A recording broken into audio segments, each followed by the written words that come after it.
Salut à tous et bienvenue sur le 283e numéro de votre magazine Afrobasket. Regardons ensemble le sommaire. Au sommaire de ce numéro, la saison 4 de la balle, c'est fini.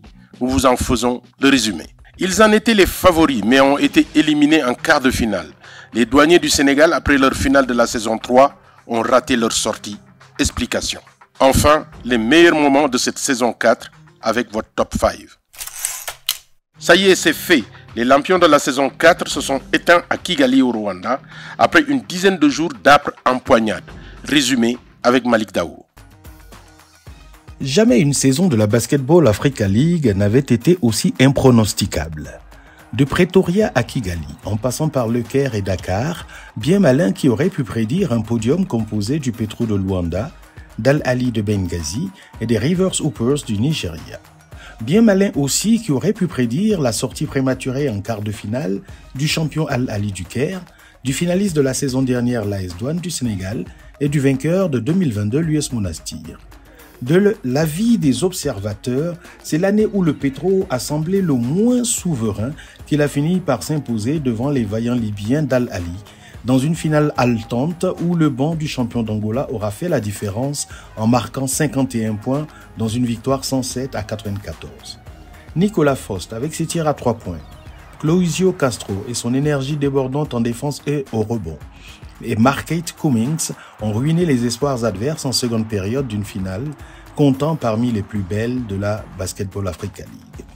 En face, l'Ivoirien Souleymane Diabaté 20 points, Robert Golden 21 et Loual Akwil 15 points ont été pendant longtemps l'arbre qui cachait la forêt chez les hommes du coach Ivan Jeremic.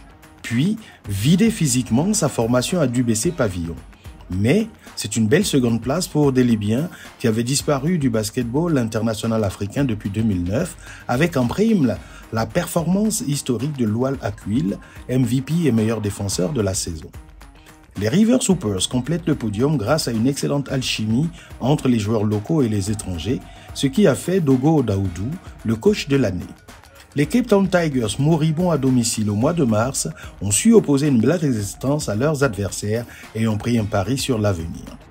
Quant à Al Ahly du Caire, l'US Monastir, l'AS Douanes et le FUS de Rabat, 4 formations que l'on voyait truster les premières places, ça a tout simplement été la grosse désillusion. Preuve que désormais, la BAL est une compétition d'envergure dans laquelle il faut respecter tous ses adversaires. Cette saison fut donc une belle saison qui s'achève aussi sur le sourire radieux de Carlos Moraes qui a fini par remporter le seul trophée qui manquait à son palmarès. Une équipe aura raté ce grand rendez-vous après avoir disputé la finale de la saison 3, l'équipe sénégalaise de la Douane. Finaliste la saison dernière, l'AS Douanes du Sénégal, joueurs, staff et dirigeants compris, misaient beaucoup sur ces playoffs de Kigali pour espérer remporter le titre. L'expérience que nous avons l'année dernière, plus les jours d'expérience que j'amène cette année, je pense que nous pourrions faire une très bonne chose à pouvoir atteindre nos objectifs qui est d'aller jusqu'en finale d'abord. Mais à l'arrivée, ce fut une grande désillusion avec une élimination sans gloire devant le Petro de Luanda en quart de finale 66 à 65. Dans un match surréaliste, l'AS Douanes s'est fait renverser malgré une avance de 20 points à 7 minutes de la fin. Les Gablous ont perdu le match sur une mauvaise gestion, ce qui était du jamais vu depuis la création de la BAL. Voir une équipe du Petro aussi mal en point repartir avec la victoire et la qualification, c'est ce que les Angolais ont réalisé face à une AS Douanes qui était complètement dans le doute et qui a propulsé le Petro vers le titre. Les champions du Sénégal, tout au long de cette saison, ont eu du mal à tuer complètement un match. Ils ont souvent mené largement au score pour se faire peur sur la fin. La gestion des fins de match était devenue un problème, ce qui a fini par coûter cher aux Gabous. En outre, l'AS Douanes a été une des équipes les plus maladroites de la saison, avec 67 points marqués par match, à 49% de réussite à 2 points, 24% seulement de réussite à 3 points, et un pauvre 68% au lancer franc. Si à ces chiffres, vous ajoutez les 13 ballons perdus en moyenne par match, vous avez là les raisons de l'échec des hommes de Pabi Gueye. Et pourtant, les Haruna Amadou, Mike Fofana, Jean-Jacques Boissy et Ibrahima Thomas avaient les moyens de faire beaucoup mieux. La gestion émotionnelle a aussi fait défaut dans cette formation. Comme tétanisée par une peur de gagner, cette équipe a alterné le doute ainsi qu'un trop-plein d'euphorie, notamment dans le dernier carton de son match contre le Petro. À plus 20, on a vu les joueurs déjà célébrer la qualification, s'embrasser les uns les autres, se féliciter les uns les autres lors d'un temps mort, ce qui a eu pour objet de les sortir complètement du match sur le plan psychologique et ce qui devait arriver, arriva. Un dernier carton donc logiquement raté des douaniers alors que les joueurs du Petro avaient la tête au fond du seau. Mais les Gabelous vont perdre jusqu'à 21 ballons dans ce match. En plus des mauvaises décisions, ils déjouent et surtout offrent des paniers faciles en défense où le manque de concentration est alors très palpable. Le rapport de force ayant donc changé, l'AS Douanes n'y arrive plus et perd ses dernières illusions dans une compétition qu'elle n'est jamais arrivée à dominer. Avec un gros recrutement, c'est une grande déception dans les rangs des Gabelous. Ce, même si Harouna Amadou, meilleur intercepteur de la saison avec 4 unités par match, a été élu dans l'équipe défensive de l'année. Il va falloir laver les têtes et tenter de rebondir. Qui a été élu MVP, meilleur joueur de la saison 4? La réponse dans ce portrait.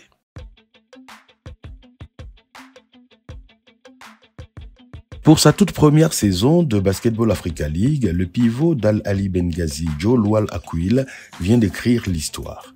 Il est le seul joueur à avoir remporté à la fois les trophées de MVP et de meilleur défenseur de l'année, une performance de haute volée avec ses 22 points, 8 rebonds et 3 contres en 10 matchs depuis la Nile Conference au Caire jusqu'au playoff de Kigali.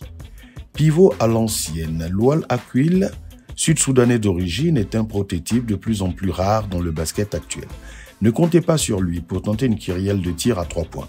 Lui, il préfère le jeu en post-up, dos au panier et sait trouver les moyens pour battre son adversaire en 1 contre 1. Loual Akwil possède en outre un shoot en poste bas et poste haut très fiable avec de très forts pourcentages, sans oublier qu'il détient le record du plus grand nombre de points inscrits dans un match de la BAL avec 42 unités.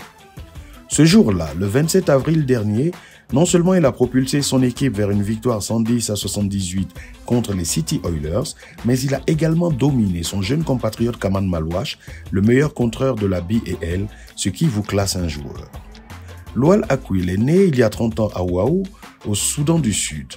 En raison de la guerre civile, il est transféré à l'âge de 3 ans dans un camp de réfugiés en Ouganda, où il a vécu pendant 3 ans jusqu'à ce que sa famille déménage en Australie. C'est dans ce pays qu'il passera la majeure partie de sa vie. Élève au Kingsway Christian College à Perth, en Australie occidentale, ses premières rencontres avec le sport débutent par le football. Mais à mesure qu'il joue au foot, il grandit à vue d'œil. Jusqu'à ce qu'un jour, son entraîneur de foot lui suggère de s'orienter vers le basket, ce qui serait bien pour sa taille. Loual Akwil s'essaie donc à ce nouveau sport et est tout de suite séduit. Il jouera ensuite 2 saisons pour la Neosho County Community College aux États-Unis et déjà au cours de sa 2e saison dans le comté de Neosho, il est nommé joueur défensif de l'année 2015. Puis Loual Akwil rejoint l'université de Baylor, mais rate sa première saison en raison d'un problème cardiaque. Au cours de son année sabbatique, il se concentre sur l'amélioration de sa forme physique et de sa force. Une autre étape de sa vie qui va forger le caractère de ce joueur qui, à sa sortie d'université non drafté, jouera dans des championnats très relevés avant de revenir en première division australienne au Melbourne United, avec qui il remporte le titre de champion d'Australie en 2021. Finaliste de la BAL cette saison, défenseur de l'année, MVP de la saison et recordman de points marqués, Loual Akwil aurait de quoi être satisfait de ses performances individuelles. Mais ce serait mal le connaître, lui qui n'a que la gagne dans le sang. Présélectionné dans l'équipe du Sud-Soudan pour les Jeux Olympiques, Akwil n'a qu'un rêve désormais, montrer à la face du monde qu'il peut rivaliser avec les meilleurs pivots. Vivons avec vous les meilleurs moments de la saison 4. So, we're seeing signs of that early in this contest. Sweeter, Twixen. Oh, Diarra this time with a dunk. That is just massive.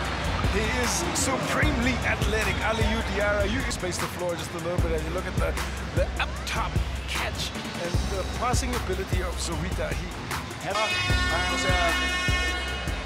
This is what he's capable of doing, Q. 8 points, and it's all been rim attacking, above the rim action, whether it's been on the alley-oop or... So they get possession back, they go again. The confidence element of getting a couple of big shots obviously has a knock-on effect. Back-to-back three-pointers for that man, Will Perry. Themselves in a position of discomfort, but Will Perry, as always, the floor general, trying to pick up on all of those tricks that we've seen all season here, trying to lead the offensive side for the Rivers Hoopers. He has the experience to execute, and he's been doing that today. Absolutely, he's 33 points in his last game, of course, and 4 from 9 three-pointers, 83.3%, and the two-point shooting department today a little bit different. They're finding it a little bit complicated against the... 3 turnovers, things changed. And there's a stolen ball, that's Gaku, puts it up, and Conan's done. 2 more points on the pile. They move up to 57. It is a massive play, Gaku, to get that steal, and the assist to Markieff Cummings, who rises above the ground and makes no mistake. Yep. It is. It's a 3-point play because Alkali and Dor comes in and they're on 5 fouls, of course. So that's a massive play. It's even bigger than we originally thought. Yeah, you can see what it means. Coverage around the bigs inside Anali Libya paint. You know what I like about Q? He goes coast to coast. Put it in!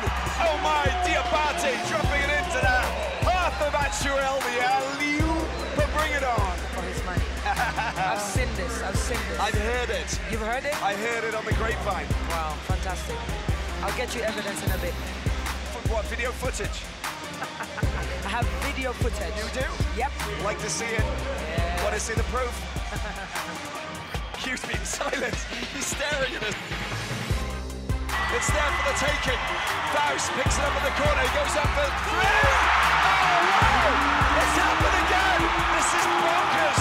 Oh, my word. 38.4 seconds as Petro del Wanda turn around a 20-point deficit to come back and stay alive. Look at that moment from Faust. He's under pressure. He gets it. He releases it. It goes high. That is one almighty score from Faust, who moves into double figures.